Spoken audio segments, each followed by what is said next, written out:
पूरे देश में पैगंबर मोहम्मद के ऊपर गलत टिप्पणी किए जाने के विरोध में अल्पसंख्यक समाज के द्वारा मौन जुलूस के माध्यम से नाराजगी जाहिर की जा रही है।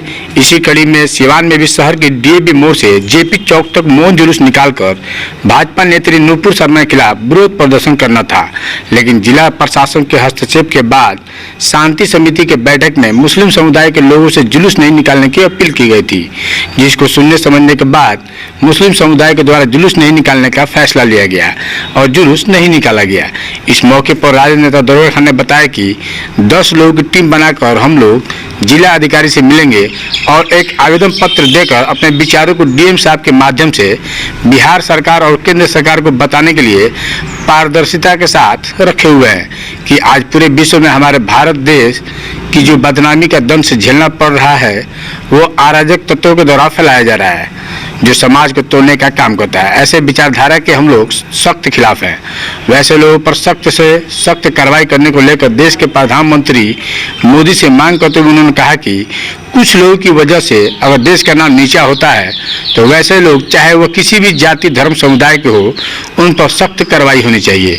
वही शहर में शांति व्यवस्था बनी रहे, कहीं भी किसी को कोई दिक्कत परेशानी नहीं हो, इसे देखते हुए जिला प्रशासन के द्वारा सुरक्षा के मद्देनजर काफ़ी संख्या में पुलिस बल तैनात किए गए हैं। सिवान में मुसलमानों के द्वारा जुलूस नहीं निकालना यह आपसी भाईचारा का संदेश देता है। आज़ादी के बाद से यहाँ के लोग अमन पसंद हैं और सभी धर्म समुदाय के लोग एक दूसरे के धर्म के प्रति सम्मान करते हैं, आपस में मिलजुल कर रहते हैं। तो आइए हम आपको दिखाते हैं क्या कहा सिवान के लोगों ने और कैसी है प्रशासनिक सुरक्षा व्यवस्था।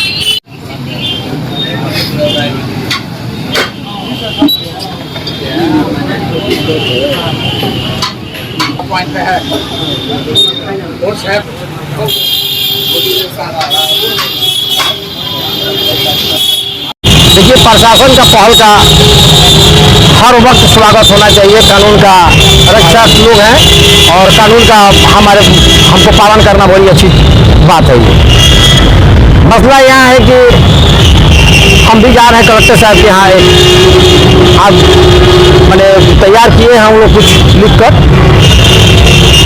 उनको हम लोग देंगे आज एक आवेदन। उस आवेदन में यही हमारी पैगाम है अमन का, जिसमें हिंदू मुस्लिम सिख ईसाई इस देश के सारे भाइयों के लिए, देशवासियों के लिए ये पैगाम जाएगा सिवान जिला से, राजेंद्र बाबू के धरती से, जिसमें हमारे हम सब भाई इसमें शामिल हैं। 10 आदमी का टीम है। हम लोग जाएंगे, डीएम साहब को मेमोरेंडम दे देंगे और देने के बाद यही अपील है कि ये हमारा मेमोरेंडम बिहार सरकार से होते हुए केंद्र सरकार तक जाए, इस पर विचार हो और देश का जो हिंदू मुस्लिम एकता है, ये हमारा गंगा जमुनी तहजीब है, ये बरकरार रहे।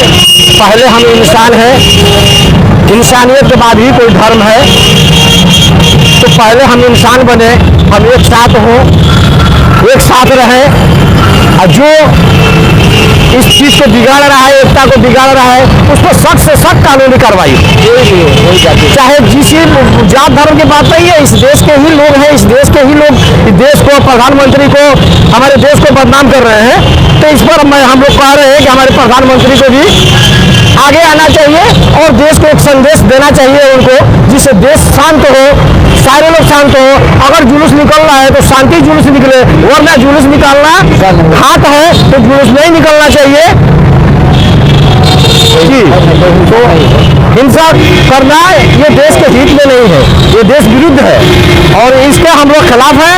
और ये सिवान जिला से एक मैसेज जाएगा भारत सरकार पर, बिहार सरकार से होते हुए। इसका नेतृत्व हमको मिला है, हमारे साथियों ने, हम एक साथ हैं और हम लोग एक आवेदन लेकर डीएम साहब के ऑफिस में जा रहे हैं इसमें हम लोग अपने विचारों को पारदर्शिता के साथ रख रहे हैं कि आज पूरे विश्व के साथ साथ भारत की जो बदनामी हम लोग को झेलनी पड़ रही है वो कुछ अराजकता तत्वों के जरिए जो फैलाया जा रहा है, जो समाज को तोड़ने का कार्य करता है, ऐसे विचारधारा का हम लोग खिलाफ करते हैं।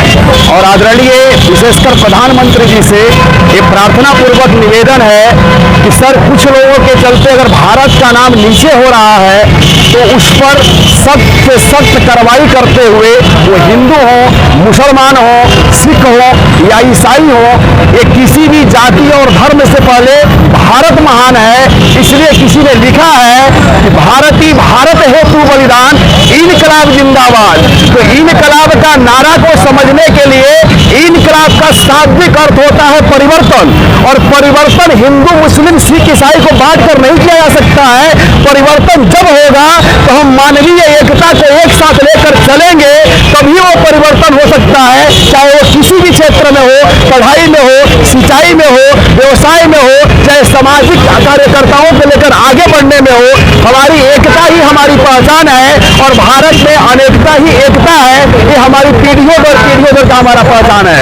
हम हिंदू मुसलमान होने से पहले एक इंसान है, और इंसानियत की पालन करना पूरे भारतीय में बसे हुए सभी लोगों का परम धर्म है। उसके बाद से हम लोगों को जो भी करना है, अपने समाज को लेकर आगे चलने के लिए करना है, अपने देश को आगे लेकर चलने के लिए करना है, न तो हमको हिंदू और मुसलमान करना है। इन्हीं शब्दों के साथ मैं अपने वाणी को विराम देता हूँ। जय हिंद, जय भारत। प्रशासन की हम लोग बात मानते हैं, सरकार की बात मानते हैं। सरकार जो है हम लोगों को भी बात माने, उसको जेल में डाले। जो अभ्यावेदन मेमोरेंडम मेरे समझ से हम लोग इसलिए सोच करके दे रहे हैं कि पूरा विश्व में खलबली मची हुई है। पूरा विश्व जो है सो अपना जगह छोड़ चुका है, और भारतवर्ष एक ऐसा देश है जो आज से नहीं करोड़ों वर्ष से दुनिया को एक तख्त पर रखा है। इसलिए मजहब नहीं सिखाता आपस में बैर रखना, हिंदी है हम, वतन है हमारा, भारत देश है हमारा। इन बातों को भी मैं कहना चाहता हूँ। कोई भी नेता हो, किसी दल का नेता हो, कोई भी जाति का व्यक्ति हो, कोई भी व्यक्ति हो, अगर देश के प्रति उसकी श्रद्धा है तो ठीक है। अगर कोई अनाप शनाप कहीं बतियाता है, हिंदू मुसलमान की बात बतियाता है, ऊंच नीच की बात बतियाता है, तो वैसे आदमी को मैं बिहार सरकार से भी और केंद्र सरकार से भी आग्रह करना चाहता हूँ, प्रधानमंत्री से ज्यादा आग्रह करना चाहता हूँ कि उस व्यक्ति को बरिष्ठ किया जाए, चाहे वो हिंदू हो या मुसलमान हो। हमारे हिंदू भाई और मुसलमान भाई के बीच में जो खाई खोलने की कोशिश कर रहा है, उसका खाई खोल करके और उसे जेल की सिकंजा में बंद कर दिया जाए। मेरा यही चंद शब्दों से कहता है, और बार बार मैं प्रधानमंत्री से और सभी नेताओं से, चाहे जो जिस दल का नेता हो, सबसे आग्रह करना चाहता हूँ कि यह जो भाषा बोली जा रही है पूरे देश के अंदर, हमारी एकता को, अखंडता को बर्बाद करने के लिए की जा रही है। इसलिए मैं समर्थन करता हूँ, और मैं जब तक जिंदा रहूंगा मुस्लिम और हिंदू एकता के लिए जान भी देने की आवश्यकता की, तो मैं पहले पंक्ति में खड़ा रहूंगा। जय हिंद, जय भारत, भारत माता की जय। मेरा नाम राजकिशोर मिश्र है, मैंने मैं बताया। जहाँ तक कि हमारे देश की बात है, तो हमारे देश में सबसे ऊंचा दर्जा अगर किसी चीज़ का है तो वो है भारतीय संविधान का। हमारा भारतीय संविधान कहता है आर्टिकल 19A के तहत कि हमें freedom of speech, freedom of expression, हमें खास करके असेंबली बनाने की भी छूट दी जाती है। वो हमारा फंडामेंटल राइट है। तो अगर मतलब मान लीजिए यहाँ की प्रशासन हमें मना करती है इस चीज़ से, तो हम मान जाते हैं, क्योंकि हम संविधान को सबसे ऊपर मानते हैं। हम किसी रूलिंग पार्टी के चमचे नहीं है, या फिर कुछ ऐसे नहीं है जब हम रूलिंग पार्टी जो कहती है वो करते हैं। नहीं, हम एडमिनिस्ट्रेशन की बात मान रहे हैं। डीएम का ऑर्डर था कि प्रोटेस्ट नहीं निकालना है, हम नहीं निकाल रहे हैं, लेकिन एज ए सिंबल हम मौन व्रत, मतलब क्या बोलते हैं उसको, वैसे करके हम अपना भाव व्यक्त कर रहे हैं। और यहाँ तक बात रही नुपुर शर्मा की, तो आईपीसी सेक्शन 295 के तहत 295 ए का क्लॉज है 295 का क्लॉज ए कहता है कि अगर किसी धर्म को या फिर रिलीजियस पर्सनालिटी को इमेज के थ्रू या फिर स्पीच के थ्रू या फिर किसी तरह का सिंबल के थ्रू आप हर्ट करते हैं उसके आप एक्सप्रेशन बनाते हैं, हाँ, भावनाओं को ठेस पहुंचाते हैं, उसके लिए 3 साल की जेल है। आईपीसी सेक्शन कहता है, ये इंडियन पिनल कोड है, ये मैं कहीं और से नहीं बोल रहा हूँ। ये आईपीसी सेक्शन का 295 का क्लॉज ए कह रहा है कि 3 साल का नॉन बेलेबल जेल है, कोई बेल नहीं है, और ऊपर से पेनल्टी भी लगेगी उसको, या फिर दोनों हो सकता है। मेरा बस यही है, इंडियन गवर्नमेंट से दरखास्त यही है कि नुपुर शर्मा को सख्त से सख्त सजा दी जाए according to IPC sections. Otherwise अगर आपको संविधान और आईपीसी सेक्शंस के ऊपर भी कोई चीज़ है इंडिया में तो आप उनको माने। हमारे लिए तो भाई संविधान ही सबसे ऊपर है, और सुप्रीम कोर्ट का जो कहना होगा हम उसको मानेंगे। हम लोग यहाँ पे खड़े हैं लोग, जैसे कि आप लोग को पता था कि हम लोग को नुपुर शर्मा ने जो गिरा हुआ बयान दिया है, जो निहायत ही नीच है और हमारे दिलों को ठेस पहुँचाने वाला है, उसके खिलाफ हम लोग जो अपनी आवाज़ उठाने वाले थे रोड पे आकर, उसको करने से प्रशासन ने मना कर दिया है। तो हम लोगों ने भी प्रशासन की बात को मानते हुए और अमन कायम रखने के लिए रोड पे ना आते हुए इस चीज़ के खिलाफ हम लोग एक सांकेतिक रूप से विरोध कर रहे हैं लोग। तो हम लोगों ने अपने बाँ पे एक काला पट्टी बांधकर और साथ में अपना जो दिनचर्या का काम है, जो रोज़मर्रा का काम, वो भी करेंगे लोग, और जो नीच कायराना हरकत है इसके खिलाफ हम लोग आवाज़ उठा रहे हैं लोग।